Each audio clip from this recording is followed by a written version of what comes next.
Boa noite a todos. Estamos aqui hoje nesta casa com a graça de Deus para podermos ouvir a palavra do nosso amigo e com ela nós possamos seguir a nossa semana com sabedoria e que Jesus nos abençoe hoje e para sempre. Assim seja.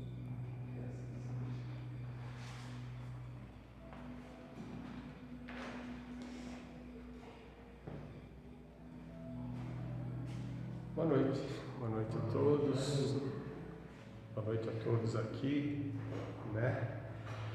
Hoje nós vamos dar início a um novo ciclo de palestras que trata de Jesus e as parábolas. Segundo Araci, ela que fez a organização das palestras, hoje é um epílogo, o que eu podia falar? Introdução, né? E na sequência foi escolhido parábolas, mas está em aberto. Até, como ela mesma disse, uma folha de sulfite dá para fazer 3 meses de programação. Mas se houver interesse, se as pessoas estiverem gostando, se ela sentir que é um assunto que as pessoas se envolvem, ela continua, ela pode prorrogar isso daí. E vocês vão entender por quê.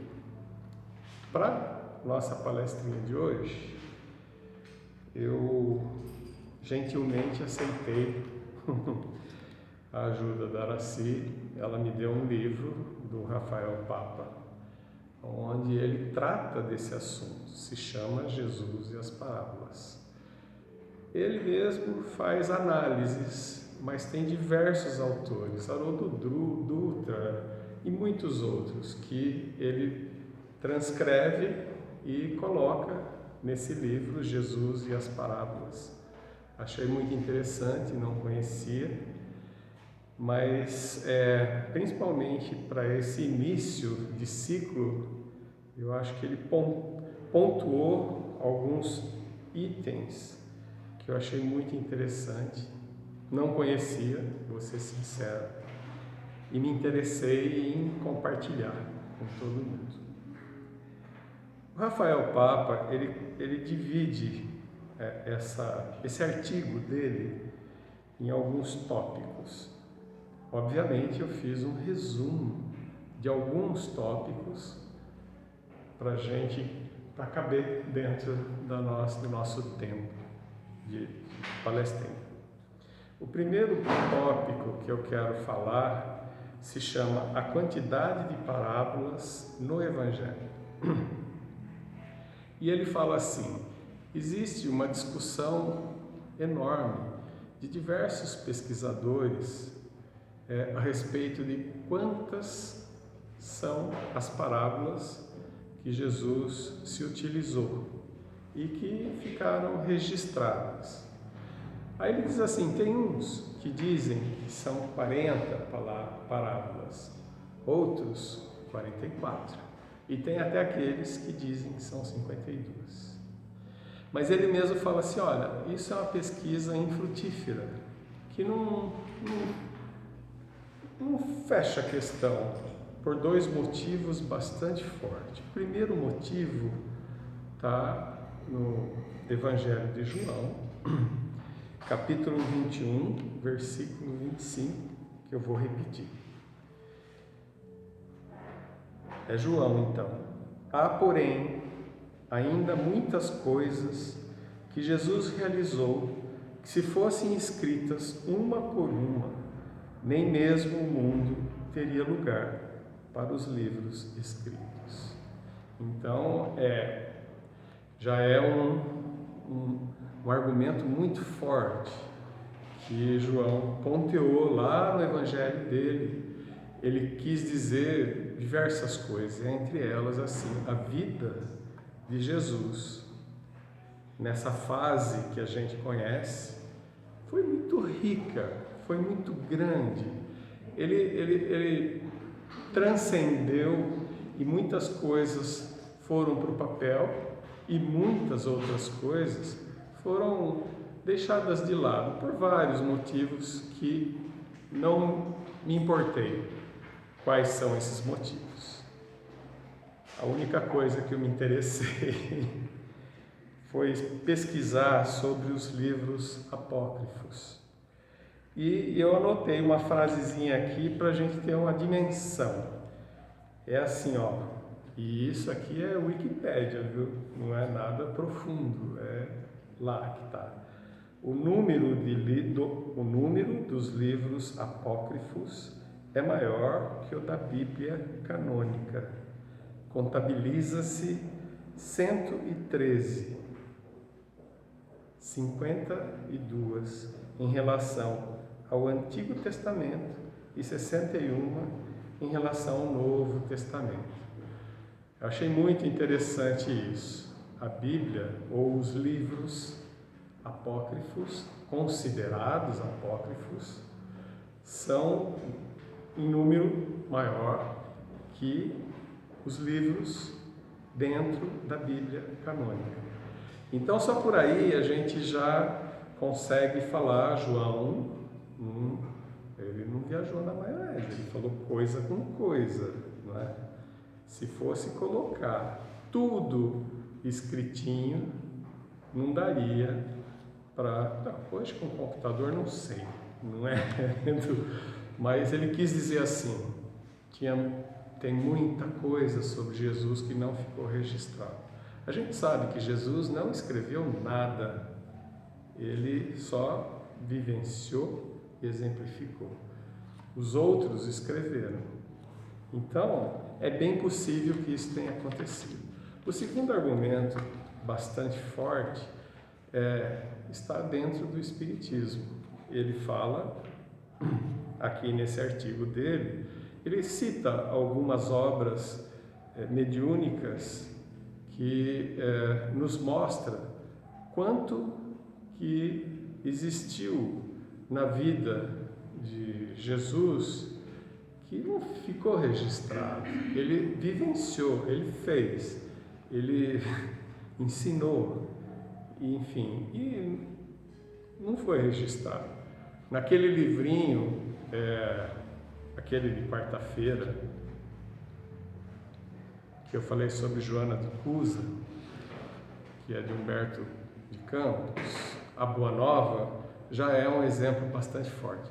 Aqui ele fala do Evangelho segundo o Espiritismo, o livro Paulo e Estevão, né, que é Francisco Xavier, em parceria com Emmanuel, o Vivendo com Jesus, que é Divaldo Franco, com a Amélia Rodrigues, falando, dando exemplo de coisas que aconteceu no caminhar de Jesus que a gente não vai achar em evangelho canônico nenhum. O segundo item, que eu achei bastante interessante, já que nós estamos falando, iniciando o assunto sobre parábolas, é sobre as parábolas e suas origens. Aí ele foi bastante assertivo, porque a gente se esquece, na verdade. Mas ele diz assim: era muito comum os povos orientais educarem os seus através de parábolas. Aí é que eu pensei, falei, é verdade. Os povos ditos os mais antigos, era comum os pais educarem os seus filhos, passarem de geração a geração conhecimento através de parábolas. E o que mais me interessou foi do Velho Testamento. E ele fala assim: outra constatação é que as parábolas também são contadas no Antigo Testamento por educadores e profetas.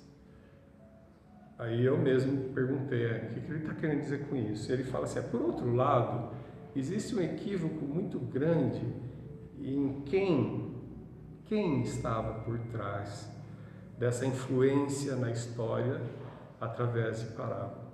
E logo abaixo ele cita a obra mediúnica, o Consolador, que é mais uma vez Chico Xavier com Emmanuel. Na pergunta 276, que ele transcreve aqui nesse artigo, aonde a gente descobre qual espírito influenciou profetas a contarem parábolas naquele tempo. E a pergunta é assim: a previsão e a predição nos livros sagrados dão a entender que os profetas eram diretamente inspirados pelo Cristo.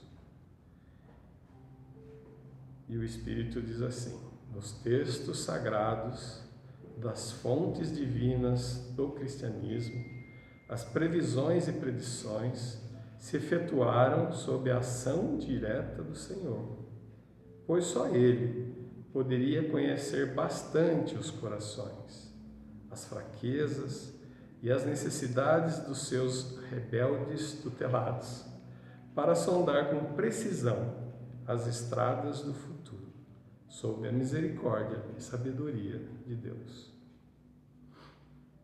Então, a gente vai caminhando sobre esse enfoque, porque Jesus utilizou bastante de parábolas, porque ele mesmo já tinha influenciado os profetas do Velho Testamento a dessa forma proceder. Ele sabia aonde que ele queria chegar.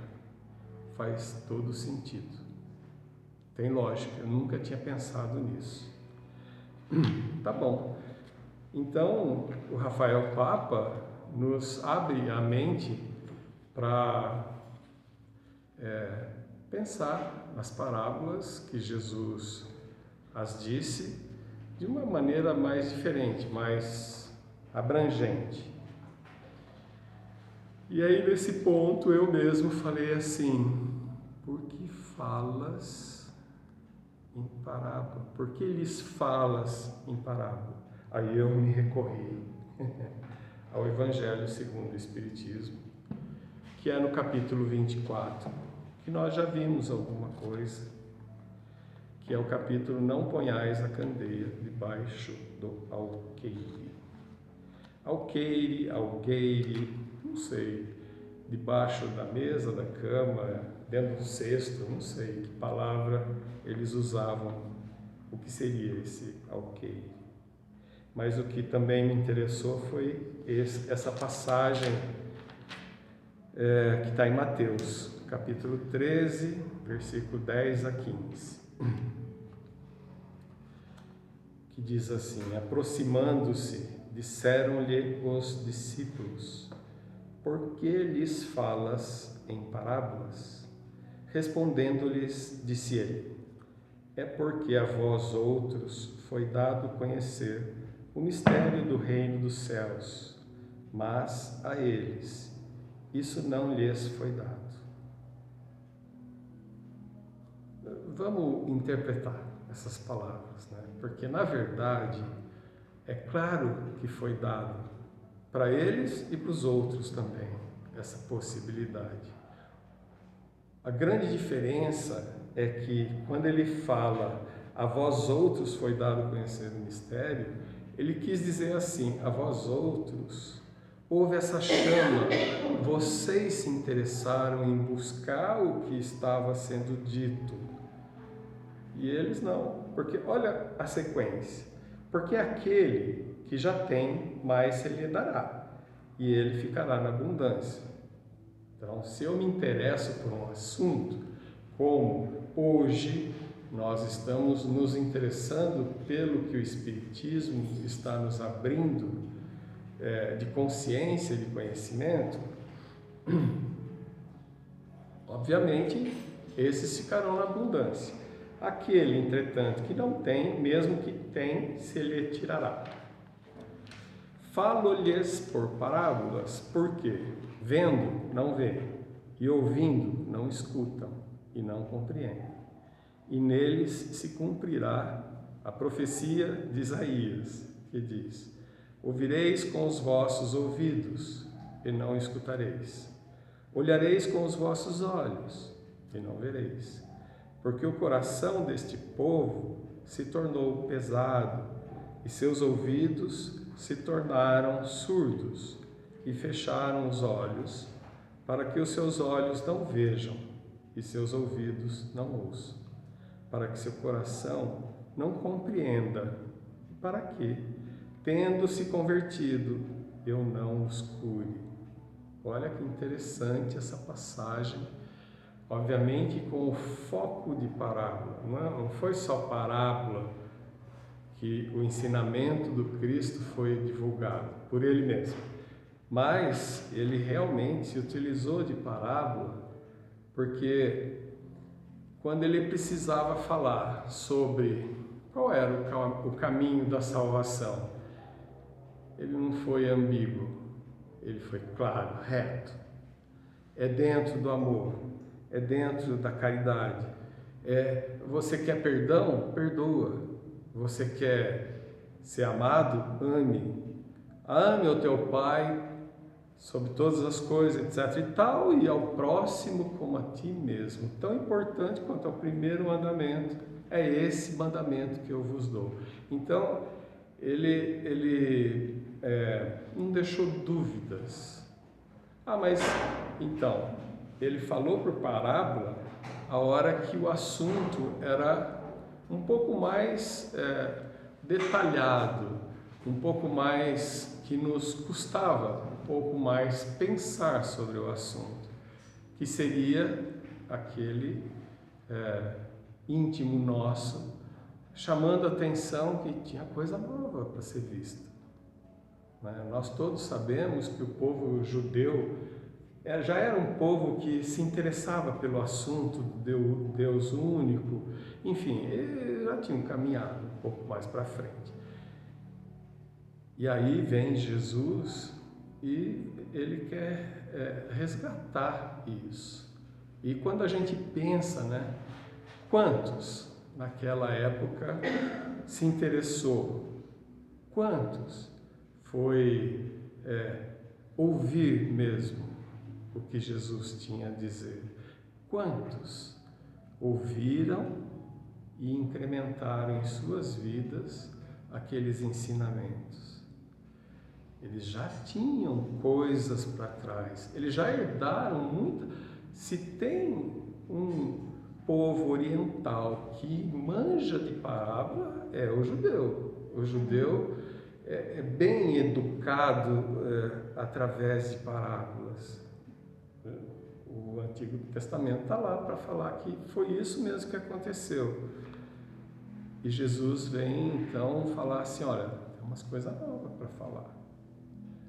Houveram aqueles que escutaram. Eu não estou falando dos discípulos dele, eu estou falando assim, Joana de Cusa, Maria Madalena, José de Arimateia. Tem bastante, ou alguns, que despertou. E tiveram muitos que isso aí não quer dizer nada, está viajando na maionese, não acredito nisso, não sei. Então, na minha interpretação, isso é o que eu mais gosto dentro disso e desse assunto Jesus e as parábolas. A interpretação, nós todos somos convidados a dá-las, segundo aquilo que a gente entende. O que é exigido é boa vontade de querer descobrir coisas novas, eu poderia até dizer mundos novos, através desse conhecimento. E o nosso amigo aqui, Rafael Papa, ele diz mais ou menos essas palavras. Quando ele já começa a tratar de Jesus e as parábolas nesse sentido, O que é que nós estamos buscando? Afinal de contas, o que tem por trás de tudo isso? Aí ele diz um trecho assim: a proposta de estudar as parábolas de Jesus é desafiadora. Após cada leitura, descobrimos novos caminhos e intenções. o que nos faz refletir que deveríamos reescrever todos os parágrafos. E tal fato não ocorre apenas com as parábolas, sobretudo com todo o texto bíblico, ainda confinados. Ele foi muito elegante nessa frase, bem educado. Ele falou assim: ainda confinados entre a animalidade e a angelitude, temos muito a desvendar para compreender o Evangelho e toda a sua essência. Essa busca é desafiadora. Eu achei que ele foi felicíssimo com essa colocação dele. E tem muito mais, pena que o tempo é curto, mas como eu disse, eu pontuei algumas frases. Eu achei essa que eu acabei de ler assim bastante, ele foi direto assim, né, no ponto. Ele também diz assim: olha, as parábolas também transcendiam os sentidos humanos. O apontamento sobre o termo reino dos céus é curioso e instigante, pois Jesus não estava se referindo ao céu que observamos com os olhos materiais, contemplando suas nuvens, estrelas e outros astros, que é lindo. Eu acho que 100 entre 100 pessoas adora olhar para o céu, né? Como é um negócio divino, mas não era desse céu que Jesus estava falando. A percepção era apresentar o mundo espiritual, onde ele é o governador e dirige as ações do planeta. O Mestre veio à Terra apresentar o seu reinado perante os homens. Então, a gente pensa um pouco nisso e fala, faz todo sentido a gente dar ouvidos à obra O Consolador, porque realmente se tem um Espírito que sabe exatamente o que cada um dos seus rebeldes tutelados tem dificuldade em, sabe? Então ele sabia aonde ele queria chegar nas estradas do futuro, e começou lá atrás. Aí vem João falando, se fosse escrever tudo que esse Espírito fez, falou, mostrou, não caberia neste mundo. E aí a gente recebe dentro do Espiritismo obras que contam muitas coisas. Eu mesmo, não sei se alguém de vocês teve também a oportunidade de ter contato com essa obra.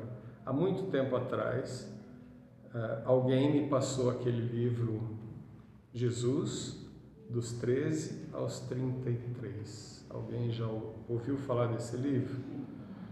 Araci já ouviu falar, não gostou muito.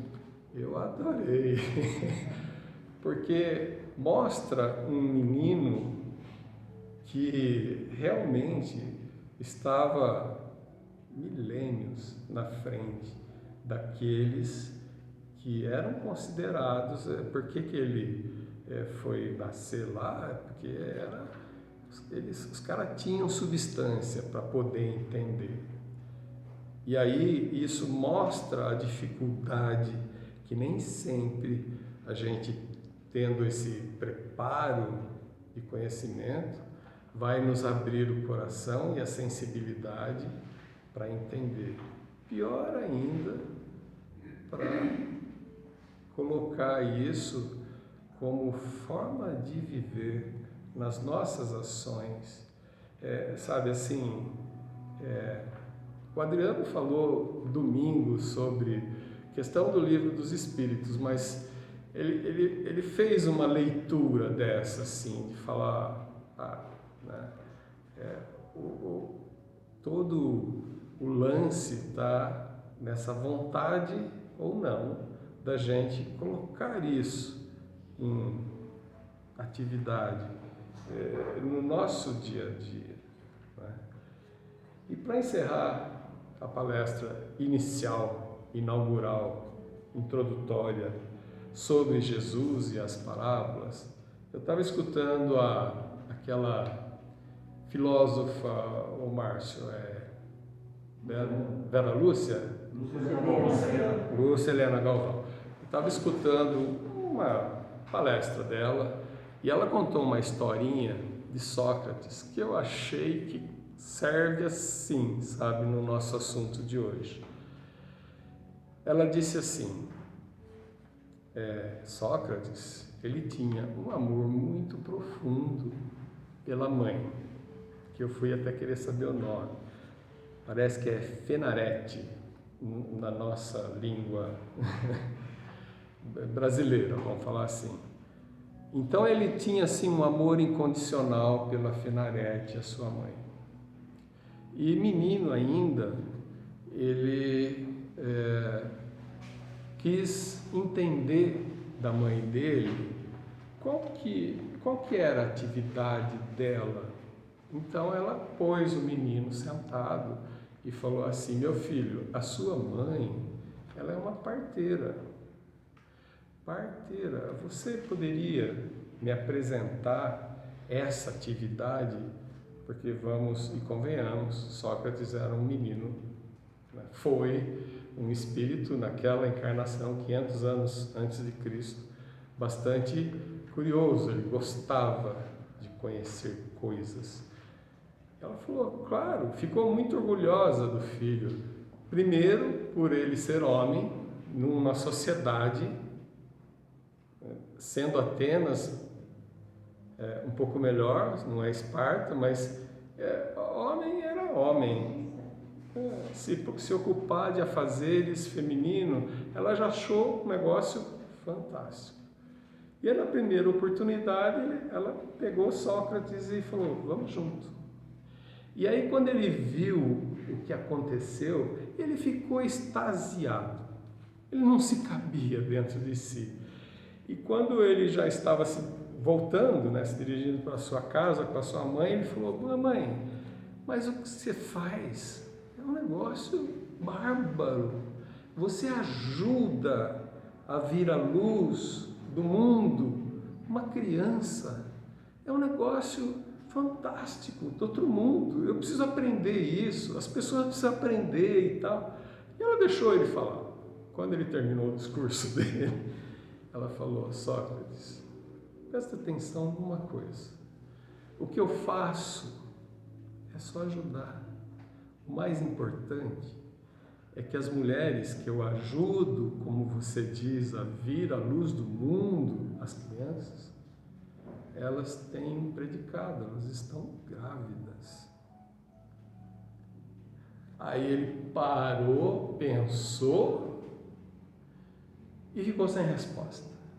Já adulto, ele retornou ao assunto e pensou assim, verdade, minha mãe tem toda a razão. Ela não conseguia fazer diferente. Ela precisava primeiro que a natureza agisse para ela ser uma pequena e fiel servidora do processo natural das coisas. A minha admiração extrapolou, né? Cresceu mais do que de verdade é. Né? Minha mãe foi, né, uma pessoa de bastante discernimento. E eu escutando essa história, eu falei, caramba, né, meu? Foi exatamente o que Jesus fez. Ele cansou de falar. Eu não vim aqui para aquele que está bem na vida. Eu vim aqui para falar com aquele que está doente, precisando. Eu vim aqui para falar com aquele que tem necessidade. Não tem importância se eles vão me atingir, às vezes até grotescamente. O importante é que eu engravide o pensamento deles. Se você não pensava sobre isso, pensa sobre o que eu estou te dizendo. Por isso vos falo em parábolas, para que você raciocine, reflita, olha para frente. Não tem um caminho só, ou tem um caminho só, mas os modos de chegarem neles, cada um tem o seu.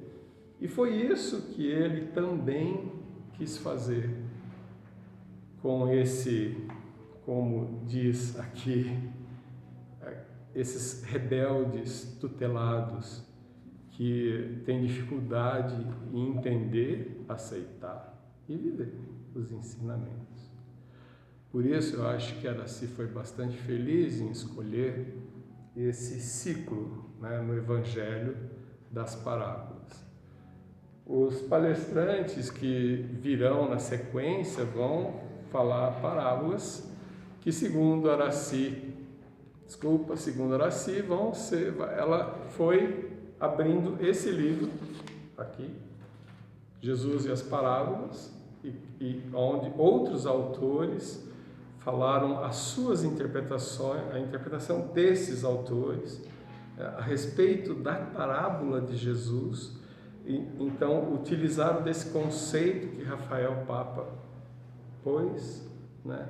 É desafiador a gente olhar, entender e reescrever. Parece que nós estamos reescrevendo aquilo que Jesus disse. Na verdade, a gente está pondo a nossa interpretação, está pondo o nosso melhor para chegar nessa forma de entender a vida.